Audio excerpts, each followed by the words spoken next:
Paltrocast. I want to talk to you about Rocket from the Crypt because I see that on your shirt, and we'll come back to that. But aside from that, how's your day going so far, Alex? Going really well. Better since you said that. In high school, I had a Rocket from the Crypt patch on my backpack, Yep. and I always wondered about if it was true if you had the Rocket from the Crypt tattoo, if you're going to get into all the shows for free, or that was. I think that is true. I think they do that. Well, either way, we're here to talk first about Against All Odds. Big match coming up for you, huh? Yeah. Oh, yeah. Yep. Steve Macklin, world title. Yep. Now, I've had the pleasure of speaking with Steve Macklin a few times, but I'm having more of a pleasure speaking with Alex Shelley. So my first question, does anyone just call you Alex, or are you just Alex Shelley, like permanently those names are together to everybody? No, let's see. I get Alex Shelley, I get Shelley, I get Patrick, that's my real name. Any of those work. Yeah. And I get all of them in a given day. Right. So you're challenging for a big title Against All Odds, but you're also one of the most legendary tag team performers ever, in my humble opinion. Was your initial goal in wrestling to be able to go between tag team and singles? No, not at all. I really didn't. I loved tag team wrestling as a kid, but I never thought I would be a specialist in that realm. I think it definitely lends itself to a certain type of skill set in wrestling. I also think, and I've had this conversation with Kushi and Josh, Saban, but we all kind of collectively agree. One of the things that's made us very, very good tag team wrestlers is being very, very good singles wrestlers too. I think a lot of times if you get these guys who are tag team specialists, but also accomplished singles guys, they're really, really good at tag team wrestling versus the guys who might just be straight tag team wrestlers. Interesting. When I was a kid, and you can call me ignorant, but I thought that in tag teams, most of the tag teams that were paired together was one guy who was an excellent wrestler and the other guy just looked cool and couldn't do much. And they were just hoping, let's hope this one person learns from the talented person. But nowadays, tag team wrestling generally seems to be two people who know what they're doing. Yeah, I would say so. And I think there's definitely like a reason for a tag team to exist on the premises that you named too. When I was a kid, tag team wrestlers were more or less like clone types of each other, or very, very similar. Right. So I grew up watching like the Rockers, and the Steiner brothers were very similar, and the Heavenly Bodies and the Smoking Guns, and to the naked eye or to a child, it was like, okay, yeah, I get it. These guys are a tag team and they have similar skill sets and movement patterns and body types, et cetera, et cetera. Yeah. And the matching gear, of course. Is there a lot of pressure on a struggling young wrestler to regularly be buying matching gear? I think actually, like, if there's one thing that the Machine Guns are one of the first teams to do, it was to match but not match. And if you kind of look at our gear, it's like, oh, the gear is very different, but it's a similar type of gear. And I think a lot of people have taken that approach too. So that lends itself to more individualization. Got it. So do you already say, hey, once I win this world championship, I'm going to celebrate this way? Or do you just celebrate one day at a time? One day at a time.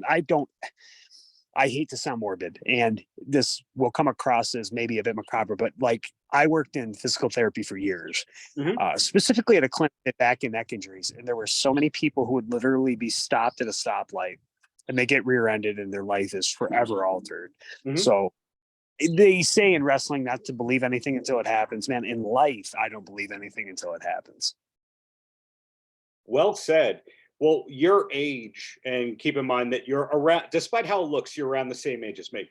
And what you look like at your age is not like what it looked like in the movie Beyond the Mat, when a certain competitor they were talking about as being like, he's over the hill, he's 40. You don't look like that. So did you think that you'd be wrestling this long when you started out? I didn't, but I didn't not, if that makes sense. I remember reading the Observer newsletter when I was a kid, right? I started subscribing to that when I was like 11 or maybe 12. Sure. And have the ages of all the wrestlers. And I remember seeing people's ages and thinking like, oh, wow, okay, so they're 40 or they're 38 or they're 39 or they're 44. And it's like, but they're still doing this at a pretty high level. And that was kind of my first intuition towards, well, okay, so age isn't necessarily a factor for not wrestling. At the same time, if you were to take a poll of most guys who are, north of 40, a lot of them probably wouldn't be able to run a 2-minute mile without having a cardiac event. A lot of them might not be able to do a strict pull up. And in that way, I am more of an aberrant than I'm not. But for wrestling purposes, it's also something that you have to respect, because this is dangerous. This is physical, right? This is a comp. And if you don't do the things that you should be doing outside of the ring, then you're certainly going to pay for it. And really, truly, if you don't take care of yourself in life, you're going to pay for it. So, choose your hard. It's hard to diet and exercise and sleep well and drink enough water. It's also hard to be a type 2 diabetic, or have to take a plethora of medications, or have knee pain when you go upstairs. So I think you've just created a new gimmick character for yourself, the condescending physical therapist who points out everything that your competitors are doing wrong. So if that happens, you're welcome. But yeah, give you the royalty check. Yeah. After you win the world championship, and we see what happens there. But another interesting thing about you is you've done music outside of wrestling. I do like the High Crusade. Is the High Crusade over, or might we see it again in the near future? I mean, it ended quite a while ago. What happened was, our drummer Adam was also our producer, and Adam's got a degree in engineering, audio engineering. So he had a recording studio and was more or less kind of the glue of the whole thing. Eventually, he took a job with Amazon recording audiobooks, and he had to move to the west side of the state. When he did that, it was just geographically impossible. At that point in time, too, this was 2012. I started working in Japan, so my schedule was funky. Saban still worked for Impact. PD did not. PD was a personal trainer and doing independence at the time, but he had a family, the young child. So you get dispersed. That said, like, now that we do have time, we have talked loosely about getting back together and just playing around on guitar and things of that nature, which I'm actually a much, much better guitarist now. But it'd be interesting to see what it looks like. I think, if anything else, it is a lot easier to create music from a distance nowadays than it was 10 years ago even. But will we ever release another EP? Probably not. Or maybe we would, but it'd be further down the line. Believe it or not, when you put together the whole Impact roster together, there is enough musicianship going on for there to be a tour. Like, dude, there are, like, Joe Henry and Rich Swann are really talented musically. You know that, yeah. Oh, yeah. Rich Swann, the first time I knew he played guitar, I saw him playing an Alice in Chains song on a YouTube video, and I'm like, wait, what? He's really good.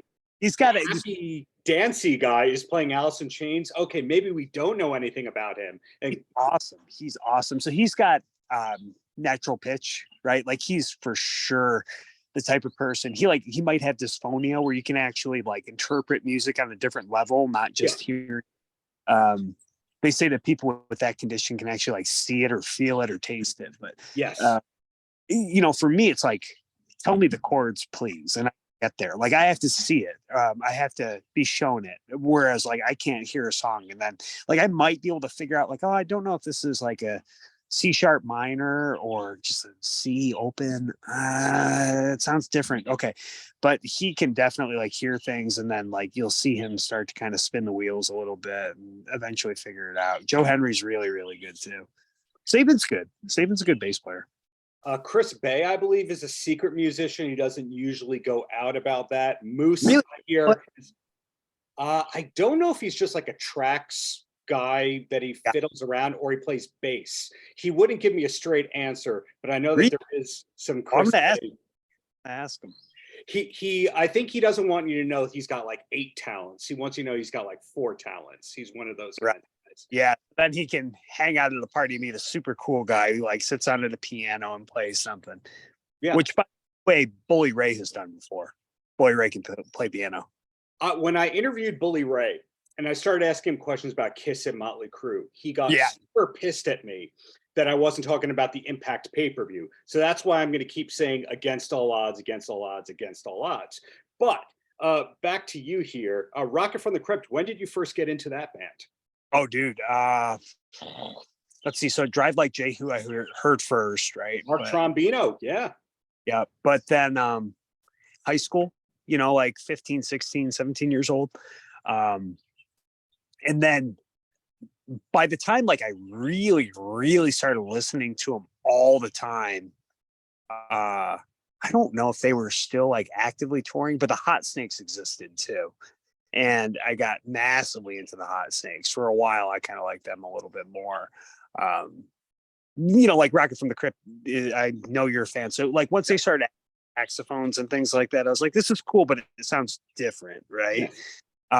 Whereas like the Hot Snakes kind of had more of what I was looking for, that kind of like early Rocket from the Crypt sound. So man, what a band though. And then all the spin-off bands too, right? Like Back Off Cupids and Night Marchers and you know, the Obits for Rick Froberg. I mean, there's just so many projects these guys work on. And then Yo Gabba Gabba, where Swami was on. Yeah. Yeah, like good for him, dude. I always thought it was, I think he's just an incredible like person, right? Like I've never met the man, but I find him intriguing. Froberg too. Froberg made me more so, but those guys like have had such a massive influence on my musical taste over the years. And then my last question before I let you go here. Yeah. You are one of the notorious Detroit, Michigan wrestlers. We've never seen a Team Michigan in Impact. That's a future stable I would like to see happen. A Michigan against everyone, or whatever you want to call it. But the TV show Detroiters, are you a diehard fan or you've never seen it? I've never seen it. I sense disappointment on your end. That was also a Zoom lag, but it is Tim Robinson and Sam Richardson, Veep, and I Think You Should Leave from Netflix, sketch comedy that kind of takes place in Detroit. Really? So, 2 seasons on Comedy Central. If you love it, tag me in the social media. You hate it, blame Chris Bay and his secret musicianship. Sure. Yeah. Tracks. You know, play a real instrument, bro. Okay, so then tying this all together here, we're going to see it against all odds. Impact just announced shows in New York at the Westchester County Center for the first time in 10 years or something. Are we going to see you there too? Do we know the future dates for you besides against all odds? If I'm walking to an Impact show, I'll be there. Again, I am fully contracted to that company, which I'm very grateful for. And I mean, I will be there as long as I'm physically able. Okay, well, I'm looking forward to seeing you at those shows in New York. Looking forward to you winning the championship gold yet again. You didn't tell me you were going to. I'm saying you're going to. And whatever it is, Alex, keep up all the greatness in music and wrestling. Thanks, dude. Paltrocast.